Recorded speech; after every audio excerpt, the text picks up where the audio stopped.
အဖေကထောင်ထဲမှာပဲအသက်ခံလိုက်ရကြောင်းပြောပြနေပါတယ်။ဒါကိုတနာသွားတဲ့ဟာဆွန်းကကောင်မလေးရဲ့အမေကိုရှာပေးဖို့ကတိပေးလိုက်ပါတယ်။ညီလာခံနေ့ရောက်တော့ဟာဆွန်းကတပြေးညီမြေခွန်ဥပဒေကိုအကောင့်ထဲဖော်ဖို့ပြောကမတရားလက်စားထားတဲ့အမှုတွေကိုဖော်ထုတ်ပြီးတိတ်ညွထားတဲ့စံဒီနဲ့အဝတ်ထည်တွေကိုပြည်သူတွေစီကိုပြန်ပေးဖို့အမိန့်ထုတ်လိုက်ပါတယ်။ညီလာခံပြီးလို့ဘရင်နန်းဆောင်ပြန်ရောက်တော့ဟာဆွန်းကမျက်နှာငယ်လေးနဲ့ထိုင်နေချိန်မူမတ်ကြီးကကိုယ့်တဘောနဲ့တိုင်းရေးပြည်ကိစ္စတွေကိုစီမံခန့်ခွဲနေတဲ့အပေါ်ဆူနေတဲ့အချိန်နန်းတော်ထဲမှာဘရင်နဲ့အစီကံလောက်တော့ခွဲခြားရအောင်လို့ပြောတာကြောင့်မူမတ်ကြီးကထားရိုက်ဖို့ရွယ်လိုက်ပါတယ်။ညဘက်ရောက်တော့မိဖုရားကောင်ကြီးလာတွေ့တဲ့အခါဟာဆွန်းကအတွေ့မခံတာကြောင့်သူ့အကိုကိုမလွတ်ပေးရင်ကိုယ့်ကိုတတ်သိမယ်လို့ပြောကဓာတ်ထုတ်ပြီးလက်ဘင်းမော်တင်လိုက်တာကြောင့်ဟာဆွန်းကအတင်းချုပ်ကလွတ်ပေးမယ်လို့ကတိပေးလိုက်ပါတယ်။မနက်ဘက်ရောက်တဲ့အချိန်မှာဟာဆွန်းကမိဖုရားကောင်ရဲ့အကိုကိုဖမ်းချုပ်စစ်ဆေးနေတဲ့နေရာကိုသွားကသူ့ကိုပုံကံဖို့လုပ်ခဲ့သလားလို့မေးချိန်တကယ်မလုပ်ခဲ့ပါဘူးလို့ပြန်ပြောတာကြောင့်လွတ်ပေးလိုက်ဖို့အမတ်ကြီးတွေကိုပြောလိုက်ပါတယ်။အမတ်ကြီးတွေကလည်းဘရင်အမိတ်ကိုမလွတ်ဆန်နိုင်ပဲလွတ်ပေးလိုက်ပေမဲ့စိတ်ထဲမှာတော့တိတ်မကြည်နေပါဘူး။ဘရင်လမ်းလျှောက်ထွက်ချိန်အနောက်ကပါလာတဲ့အထင်းတော်တွေကိုတယောက်တည်းနေရှင်တယ်လို့ပြောက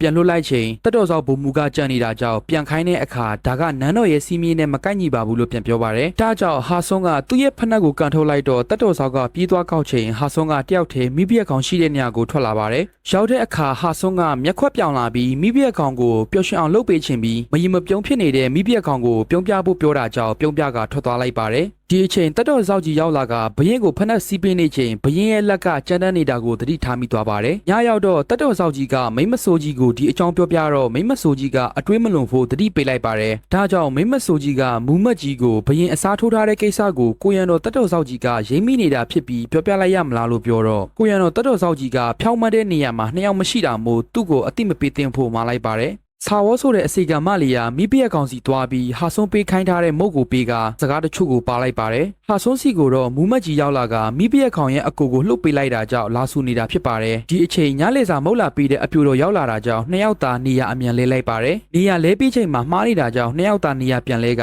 မုတ်တွေလာချချိန်ဟာဆွန်းကမူမတ်ကြီးကိုတခုကျွေးလိုက်ပါတယ်။မူမတ်ကြီးကဟိုဘက်လှည့်ပြီးစားတော့မဲ့အချိန်မှာမူမတ်ကြီးပြန်တော့မယ်ဖြစ်ကြောင်းပြောလိုက်ကအစီကံမလေးအရှိမပညာပေးလိုက်တာကြောင့်ရှက်ရှက်နဲ့မုတ်ကိုသိမ်းကပြန်လိုက်ရပါတယ်။ဟာဆွန်းကဆာဝေါဆိုတဲ့အစီကံမလေးကိုမိဖုရားကောင်ကြီးကဘာပြန်ပြောလိုက်သေးလဲဆိုတော့ညမထွက်ရခေါင်းလောင်းတီးရင်နောက်ဖေးဥယျာဉ်စီလာဖို့မှာလိုက်ပါတယ်။ဒါကြောင့်ဆာဝန်းကစာကြီးတိုင်းမှာမိဖုရားကောင်ကိုပြောဖို့အတွက်တော်ကီတွေကိုအလွတ်ကျက်ကချိန်ထားတဲ့စီကိုသွားချိန်လှုပ်ရန်သွားတဲ့အကွက်ကိုကိုရန်တော်ဘူကြီးကတွေးလိုက်တာကြောင့်ပြစ်ဒစာယုံမှာကားပြဖြုတ်ပြေးတဲ့လူဖြစ်မှန်တန်တရားဝင်မိသွားပါတယ်။ဟာဆွန်းကမိဖုရားကောင်ကိုစာပေလွှာတွေကတော်ကီတွေဖတ်ပြနေချိန်ကိုရန်တော်ကြီးကဓာတ်ထုတ်ကဒီလူကဘရင်အစ်စ်မဟုတ်ကြောင်းပြောပါတယ်။ဒါကိုဒေါသထွက်သွားတဲ့မိဖုရားကောင်ကဘရင်ကြီးကိုဓာတ်နဲ့ရွယ်တာကပုံကမှုမြောက်တယ်ဆိုတော့ကိုရန်တော်ကြီးကသူသာဘရင်အစ်စ်ဆိုရင်ကျွန်တော်ဒီမှာပဲဓာတ်ခိုက်ပြီးအတိခံလိုက်မယ်လို့ဆိုပါတယ်။ဒါကြောင့်မိဖုရားကောင်ဟာငါရဲ့ခန္ဓာကိုယ်ပေါ်မှာလက်သေးအရွယ်အနီးစက်လေးရှိတဲ့ဘယ်နေရာမှာလဲဆိုတာမေးတော့